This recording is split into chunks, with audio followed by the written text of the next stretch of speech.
Quand tu laisses le Saint-Esprit agir dans ta vie, tu ne vas pas être ratatiné, au contraire. Ta vie va produire de beaux fruits.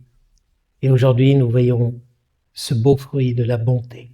Nous sommes dans le parcours dynamiste de Pâques à Pentecôte pour que l'Esprit Saint, que nous apprenons à mieux connaître, à mieux aimer, puisse agir plus librement dans nos vies. Il y en a parfois qui ont peur qu'en avançant dans la foi, ils se ratatinent un peu.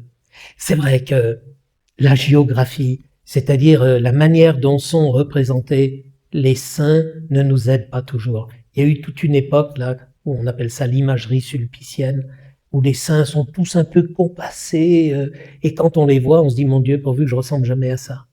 Alors, c'est sûr que ça ne nous aide pas. Mais si tu t'ouvres davantage au Saint-Esprit, tu crains rien. Le Saint-Esprit, il ne ratatine pas. Benoît XVI, dans la messe de son intronisation, s'adressant aux jeunes, il avait dit « N'ayez pas peur du Christ ». Ça, c'est la reprise de la parole de Jean-Paul II. Et il avait rajouté « Il n'enlève rien, il donne tout ».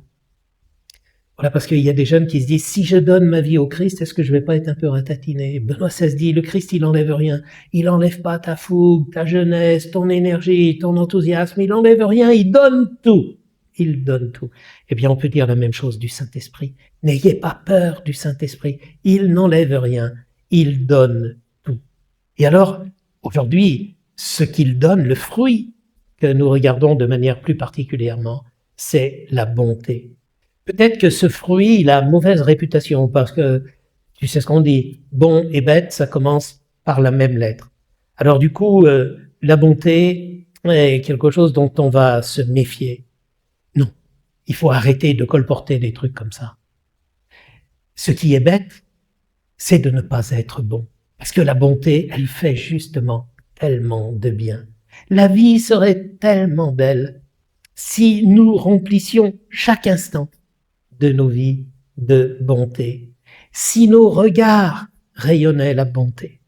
Si nos paroles étaient des paroles de bonté. Si nos actes transpiraient la bonté, si tout notre être était bonté. Nous avons sûrement déjà rencontré des personnes pour lesquelles on dit « Ah, lui, elle, il a le cœur sur la main ». Je me rappelle d'un paroissien que je rencontrais, et quand je lui serrais la main, il était tellement empli de bonté que quand je lui serrais la main, j'avais l'impression de toucher son cœur. Il avait le cœur sur la main. Comme ça nous fait du bien de rencontrer des personnes qui ont le cœur sur la main, emplis de bonté.